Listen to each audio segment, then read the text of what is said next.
Welcome back, guys. Now we're going to get back into this, but before that, let's do the disclaimer.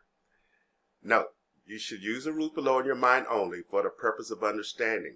Always look up words and learn their meanings if you don't know what they mean. You can even look up synonyms, but only for comprehension. Never paraphrase, add to, or take away from Scripture.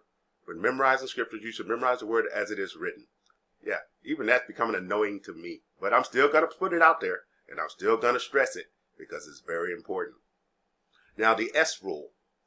When you see EST at the end of a word, it is in present tense. Think of a jigsaw puzzle that has a majority of its pieces already connected. Anyone that looks can see a picture forming. Now, think of those pieces as distinct parts of your life. Anyone that looks close enough can see that it's God that's blessing you. You must remember that this rule is for your understanding, and I will only give one example. Okay, so we have here King James Authorized Version, and you have Psalm 23, chapter 23, verse 5. Thou preparest a table before me in the presence of mine enemies. So let's divide that. King James Version divided. You prepare a table before me in the presence of my enemies.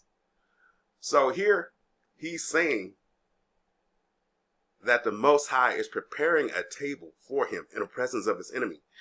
Now, you have to think back on the jigsaw puzzle. You have to think about all the pieces coming together.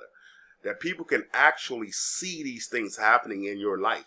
And they can actually see all of these things coming together for your good.